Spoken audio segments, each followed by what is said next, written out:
যুদ্ধবিরতির পরেও গাজায় থামছে না ইসরায়েলি হামলা। ইসরায়েলের ধারাবাহিক হামলায় ধ্বংসস্তূপে পরিণত হচ্ছে গাজার বিভিন্ন এলাকা। গাজাবাসীর সেই ধ্বংসস্তূপ থেকেই খুঁজে নিচ্ছেন টিকে যাওয়া ব্যবহার্য জিনিসপত্র। ২ বছর ধরে চলা ইসরায়েলি হামলার পর গাজা জুড়ে শুধু ধ্বংসস্তূপ আর নীরবতা। ভেঙে পড়া ঘরের মধ্যে নিজেদের জিনিসপত্র খুঁজছেন বাসিন্দারা।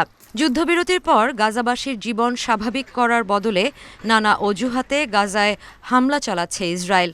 আর প্রতিদিনের দেখা চেনা জায়গাগুলো মুহূর্তেই পরিণত হচ্ছে ধ্বংসস্তূপে। বাড়িটা ধ্বংস হওয়ার পর আমার আর কিছুই নেই। শান্তি বা যুদ্ধবিরতির কোনো চিহ্ন এখানে নেই। মুহূর্তের মধ্যেই সব শেষ। তারা বলে শান্তি আছে, যুদ্ধবিরতি আছে, কিন্তু বাস্তবে কিছুই নেই। হামলার ব্যাপারে ইসরায়েলের কাছে জানতে চাওয়া হলে তারা হামাসের বিরুদ্ধে যুদ্ধবিরতি চুক্তি লঙ্ঘনের অভিযোগ তোলে।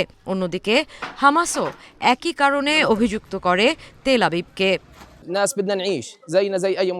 আমরা অন্য সবার মতোই বাঁচতে চাই, ভালোবাসা, নিরাপত্তা আর শান্তি চাই।